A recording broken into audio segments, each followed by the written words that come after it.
When life throws you a curveball, how are you going to handle adversity?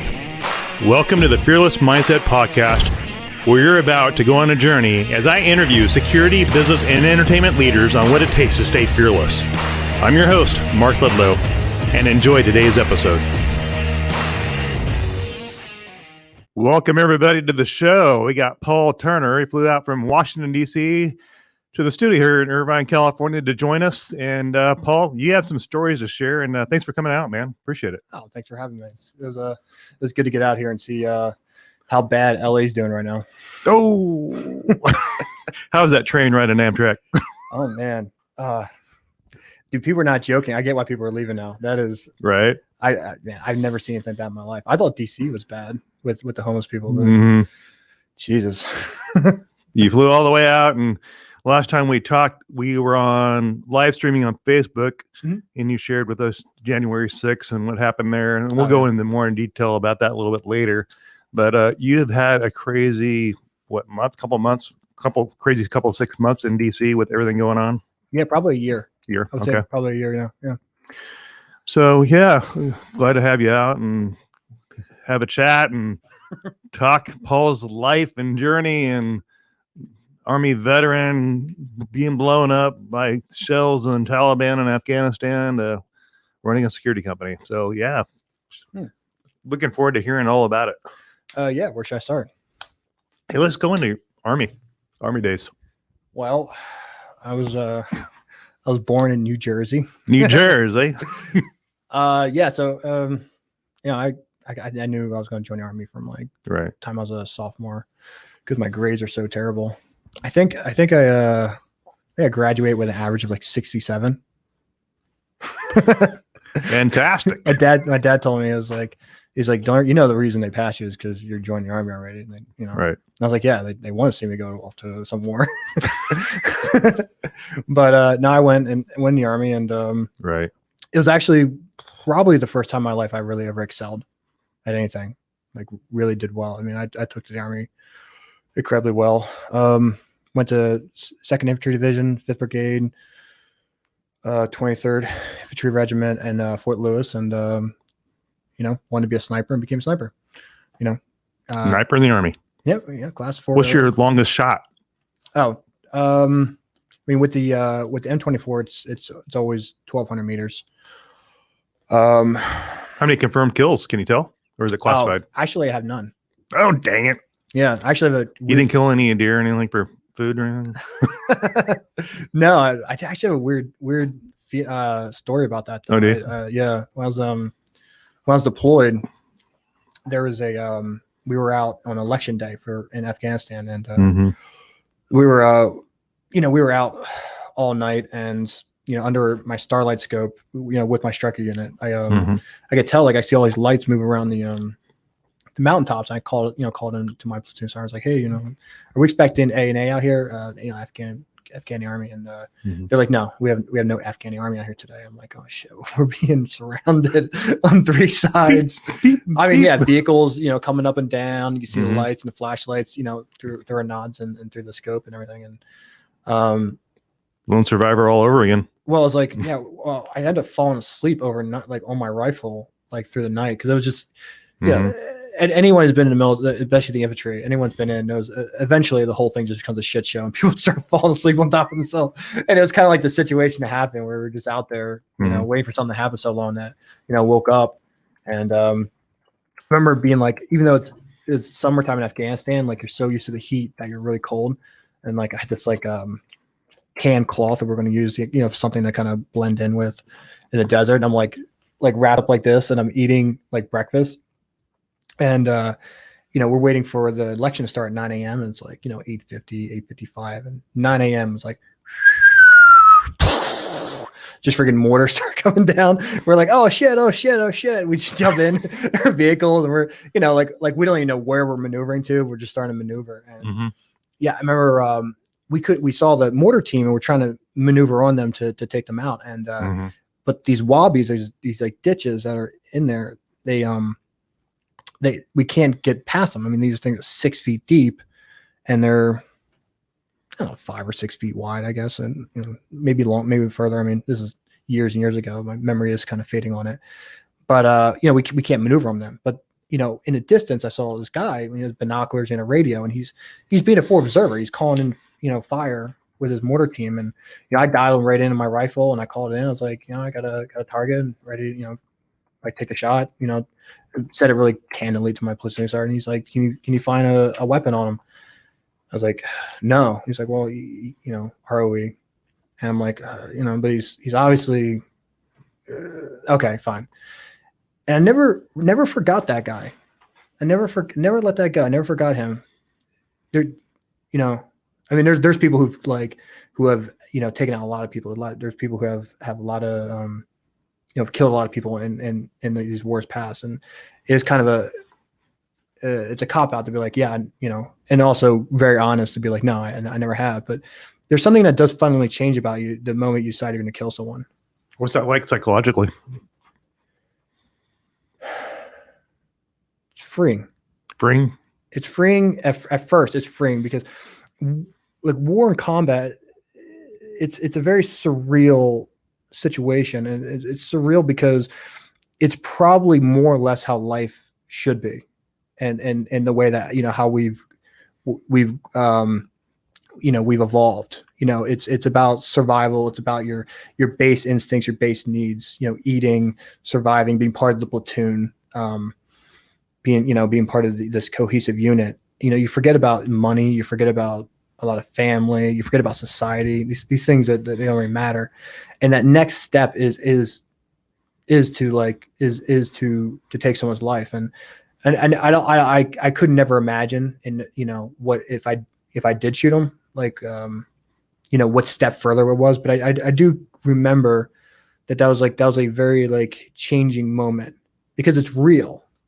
It was a real thing.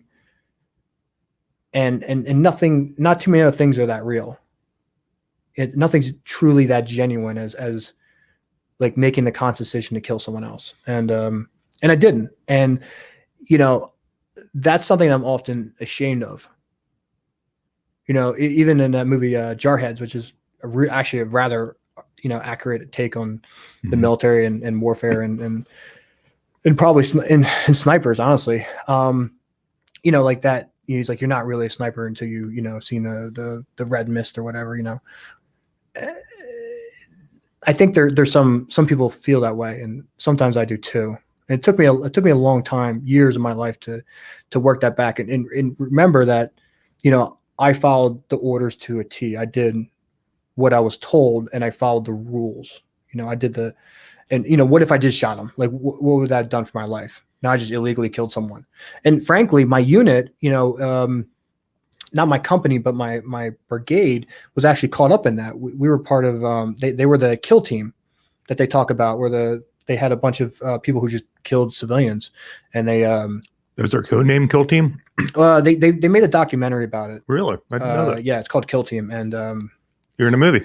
How about that? Yeah, not my company, not even my battalion, but another battalion. But some of the guys that I I was with, they knew them. They're friends with them and stuff like that. And a lot of these people, went to jail for a long time. They were doing kinds of crazy things. I never really got too into it, but I remember people saying that they were saving people's ears and shit like that and wearing them, and all the whatever platitudes that young infantrymen say. Some of them were actually doing it, keeping body parts and trying to wear them as jewelry and things like that. Odd, very odd. Yeah. So there's a there's a documentary called would that be a result of PTSD or something, snapping or something? Oh fuck, I don't know. I never kept anyone's fingers. That's gross. Yeah, it's gross. It's weird. Well, the problem is that our chain of command fell apart right from the beginning. Interesting. So when my unit, a couple days from deploying, we had this we had a steroid scandal, and my first sergeant was relieved of duty. Wow. And a lot of other people were relieved as well, because and it was upper leadership. And not to say that if you're doing something you're not supposed to be doing, you should get in trouble, but relieving your command of duty prior to a week away from deploying with your unit, it's probably not the best move. Red flag going up, Yeah. What's up with that move? Well, I think it's big army and big rules, That I think that's what it is. I think that's the bureaucracy of the large army. No, I don't think a special unit, a Ranger battalion probably would never done that. They probably would took care of it in house. Dang, you were living in a real life movie over there in a war. It was a lot of like, it was a lot of sitting around. Like it really was until I got blown up. And then now let's talk about that. I mean, what day, what time, what was going on that day, that morning, that evening? So so I'd pretty much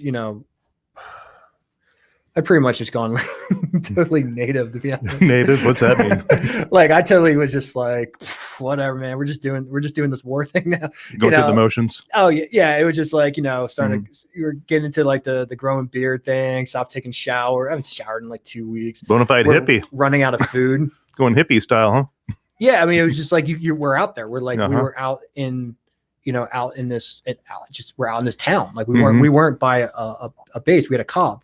So like the company rented a property, and like we just lived in there in the desert, slept on the ground every day. Right. And it was just like, you kind of get, it's weird. You kind of get used to this kind of crap after a while, and you're just like, yeah, okay, man. And you just kind of like you're like, I'm just doing this thing. And I remember my lieutenant came over to my sniper team and was like, he's like, listen, we got the mission that you were born to do. And I was like, what's up? And he's like, you're coming on a PSD mission. We're going to the bazaar to buy nails.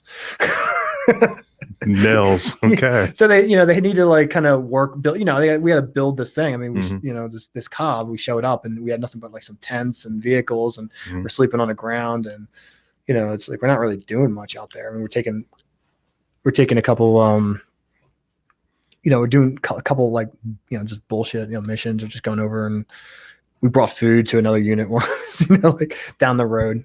And he's like, yeah, tomorrow we're gonna take your team out and do a PSD mission. And so we did, and I was out there and kind of doing my thing, and kind of, I mean, you're 22 years old. You're 23. I was like 23 years. You're 23 years old and you're in Afghanistan, and you're in charge of a sniper team.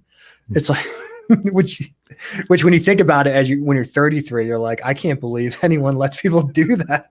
How old were you? I was 23. That's young. And I had my own sniper team. Wow. Yeah. That's cool. And I'm following around a lieutenant who's got $1 million in Afghani money in his book bag. You're the boss. Yeah, kind of. Like, kind of. Bling, bling. When it's a team of 3, you kind of like. Right. You're not really in control much, because it's like it's 2 against 1, literally. Right. But we're walking around, and it's kind of funny because there's like giant pot plants, like 16-foot pot plants hanging out. You're like, what is that?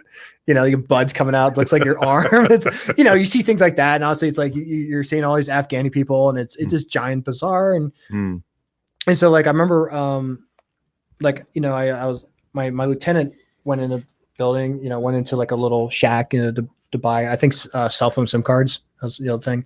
We needed that, and we also needed a lot of cigarettes. And he comes back out, and as I turn around, this guy had come into the middle of the street, and he, I don't know if he blew himself up or someone had blown him up, but all suddenly, I was just in an explosion directly in the explosion. And I mean, I people always ask me how close, and it's like 20 feet, 25 feet. I mean, who really knows? Right. Close. I was on the edge of the street, and he was in the middle of the street. That's kind of of the road. And all of a sudden, like I took shrapnel on my neck, and I took it a bunch of parts of my hands. I had a vest on, so like obviously that's fine. And I took it in my legs, and then it's getting blown up really close is it's a weird sensation, because it's like getting punched inside out. It's like someone punched you from inside your head out. It's it's very jarring. And then also potassium nitrate smells like unique. And it's kind of those things happen once, but I was jarred, and I kind of like instinctually just started crawling into like a ball, and then getting low, but like I did it, as I remember it, very slow. And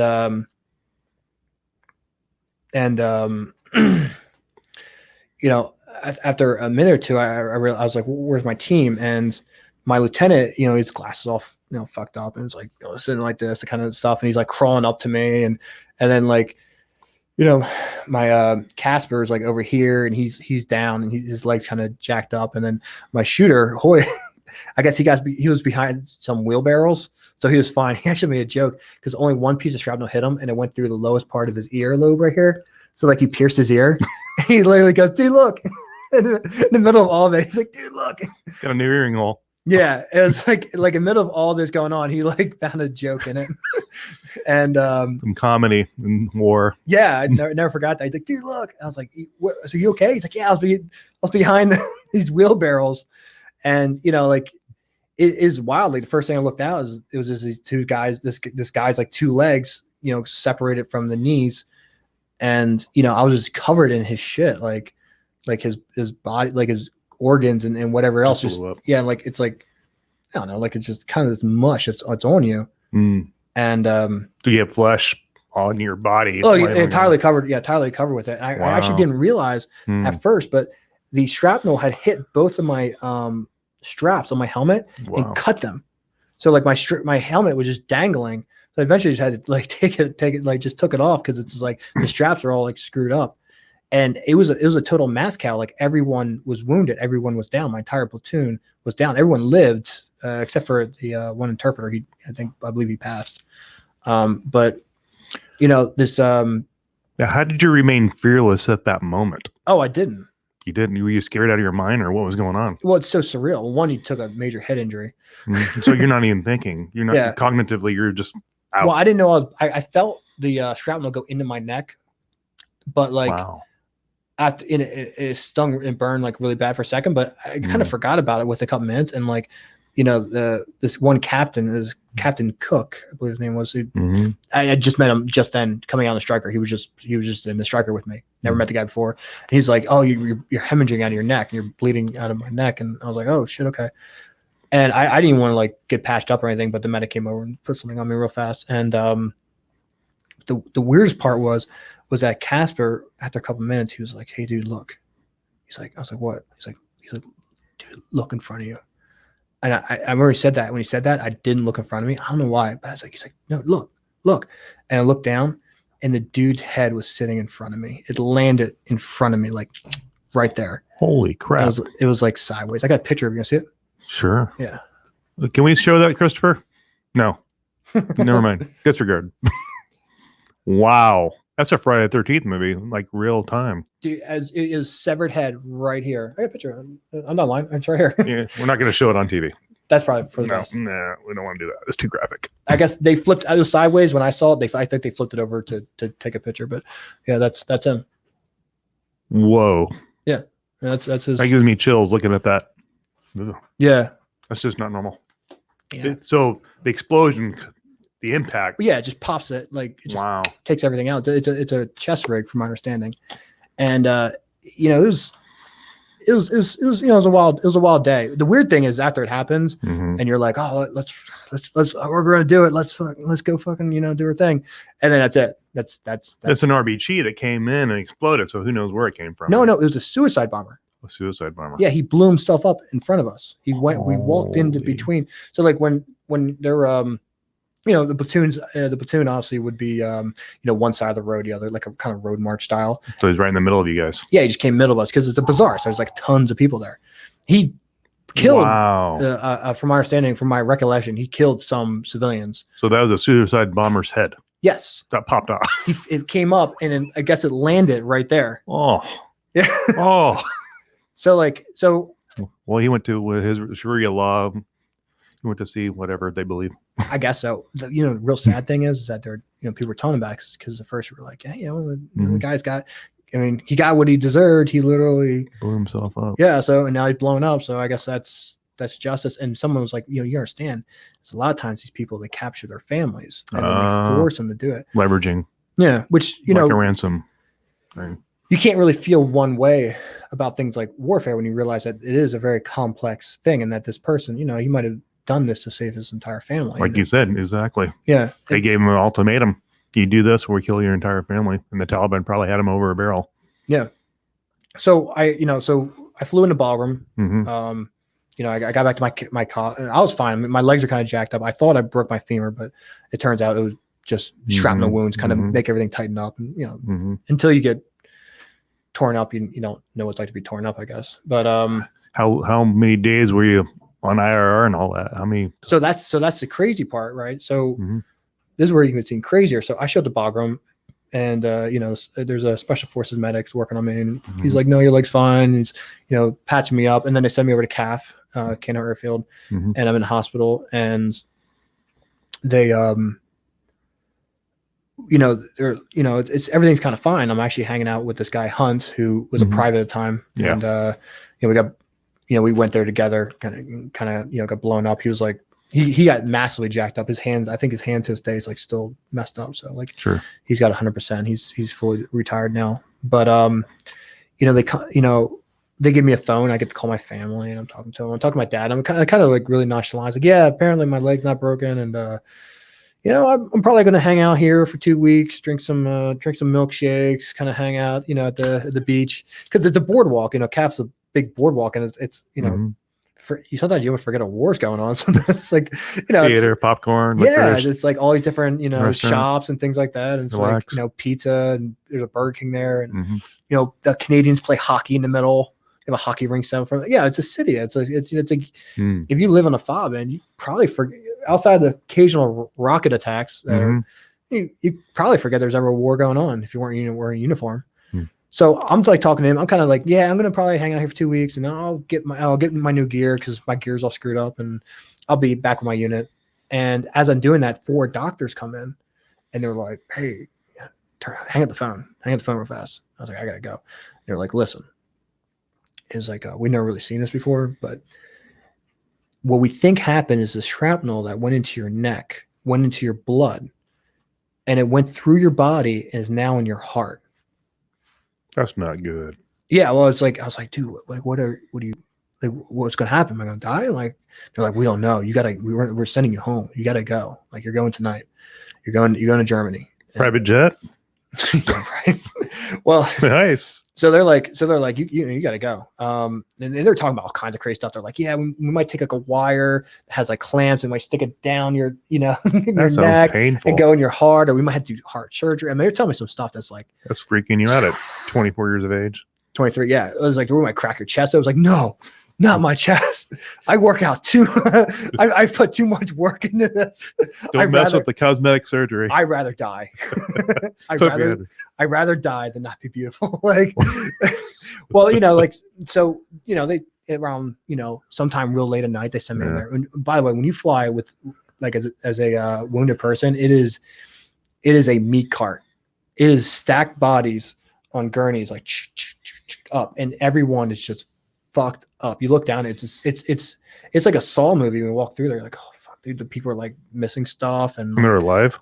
Yeah, they're alive, and they're on there. So they put you in a thing, and I can walk around still. Like, I'm the only person that's like leaving that can walk. Right. And they're like, you want to go down for a little while? And it's like, yeah. And he just fucking grabs this and puts morphine in, and you're like, and 4 hours later you get up, and he's like, you want to go back down? Sure. You're like, oh, I mean, it's like, it feels like what the movies show people doing heroin. Like morphine. Like, oh yeah, it's like put you out. Oh, I mean, they are not light with that morphine. They're very heavy hand. Couple doses.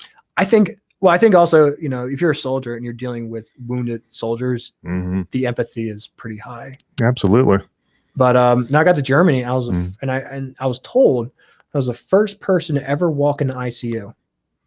Walk in the ICU. They said, yeah, I was the first one to ever walk in the ICU. People were visiting me because they were hearing it. But they told me, they were telling me that they were like, it's like, yeah, we heard about you. You walked in the ICU. I was like, what's going on? It's like, you're the first person to ever do this. Like, so people will start visiting me. The general of the hospital came to visit me. How cool is that? 2-star came in. Yeah, he was a musician. I had a guitar there. Nice. Give me a guitar. He started playing. He's like really good too. Like really good. Little Bon Jovi. Yeah, I mean, he's a medical officer, so I'm guessing he's a kind of hippie. And I think it was more like Beatles. I mean, Beatles, yeah. It's like his era.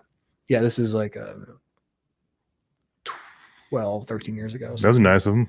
Did he give you a coin or anything like that? Coin you? Oh yeah, I'm sure. I've gotten tons of them. Bunch of, yeah. That was nice.